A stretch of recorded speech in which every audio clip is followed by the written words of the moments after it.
I hope तुम्हें orthogonal complement के questions clear हो गया होगा। ये क्वेश्चन तुम्हारा एक्सरसाइज का क्वेश्चन है, फिर भी तुम्हें अगर नहीं क्वेश्चन तुम कर पा रहे हो तो मुझसे पूछ सकते हो। बिल्कुल सेम कॉपी है इसका, बस यहाँ पर एक तरह से कोफिशिएंट ही चेंज है, सेम कॉपी है, ठीक है। सो नेक्स्ट करते हैं। नेक्स्ट में मैंने एक बार रिकॉल करो, मैंने तुम्हें चैप्टर 1 में एक बात बताई थी कि अगर हमारे पास कोई नॉन जीरो वेक्टर है then every vector y in Rn can be decomposed as a two component vector, projection of y onto x and y minus projection of y onto x।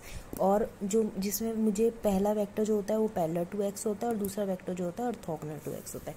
तो बेसिकली अगर मुझे x एक कोई non zero vector दिया हुआ है और y कोई भी वेक्टर है तो मैं y को लिख सकती हूँ as a sum of two vectors, और सम में जो पहला वेक्टर है वो पैरेलल होगा x के और दूसरा वेक्टर जो होगा ऑर्थोगोनल होगा x के, ठीक है। इस तरह की रिप्रेजेंटेशन यूज़ करके हमने काफ़ी सारे थ्योरम सॉल्व करी थी, थ्योरम के प्रूफ करे थे, ठीक है। सो सिमिलर टाइप की जो जनरलाइजेशन है वो उसको हम बोलते हैं प्रोजेक्शन थ्योरम।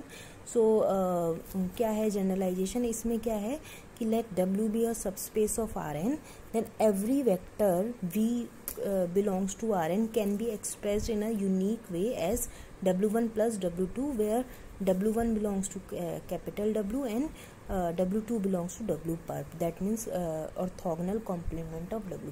तो इसमें क्या था, हर एक वेक्टर Rn का हर एक वेक्टर को सम ऑफ टू वेक्टर्स में लिख सकते हैं, जिसमें पहला वेक्टर पैरेलल टू x है और दूसरा वेक्टर ऑर्थोगोनल टू x है। लेकिन इसमें क्या है, इसमें क्या है कि हर एक वेक्टर को हम वी Rn में कंटेन है और W एक सबस्पेस है। तो मैंने ये पिक्चर बिल्कुल करेक्ट नहीं है, बस मैंने तुम्हें समझाने के लिए पिक्चर बना दी। ये Rn है, ठीक है, W उसका एक सबस्पेस है और V कोई भी Rn का एलिमेंट है। तो V को मैं लिख सकती हूँ सम ऑफ कोई W का एलिमेंट प्लस W पर्प का एलिमेंट, दैट मीन्स वो W का कोई एलिमेंट होगा और एक ऐसा एलिमेंट के सम में लिख सकती हूँ जो कि W पर्प में होगा, ठीक है।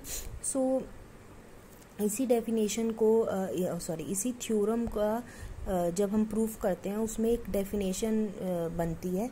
सो उस डेफिनेशन का एक नाम है, वो हम पढ़ते हैं। तो क्या है, W है subspace of Rn with orthogonal basis, orthonormal basis.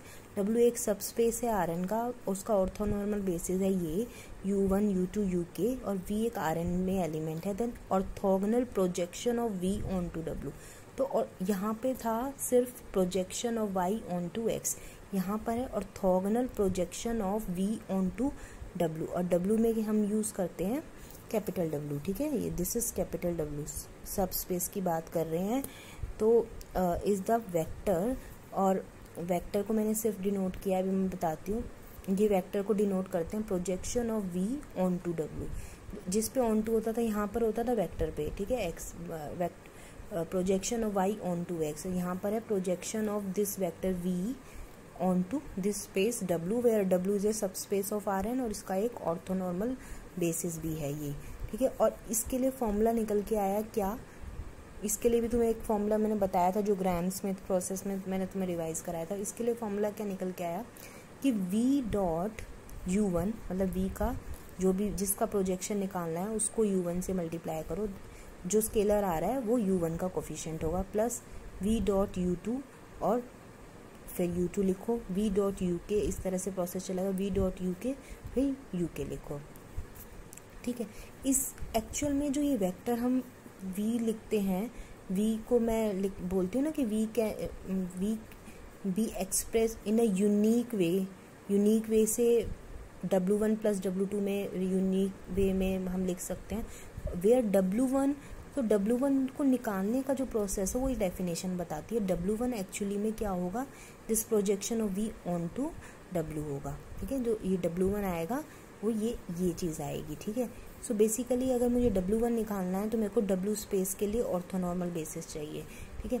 और इस टाइप के क्वेश्चन हम करेंगे। अगर हाँ, इसमें एक ऑब्जर्वेशन है, अगर W मान लो ट्रिवियल स्पेस हो गया, मान लो उसके अंदर सिर्फ जीरो वेक्टर ही है, अब तो उसका ऑर्थोनॉर्मल बेसिस तो आएगा नहीं। तो इन दैट केस प्रोजेक्शन जो ये चीज़ है वो जीरो डिफाइन करा गया है, ठीक है, जीरो वेक्टर डिफाइन किया गया है। सो हाँ, सो आगे को क्वेश्चंस मैं नेक्स्ट वीडियो में बताती हूँ।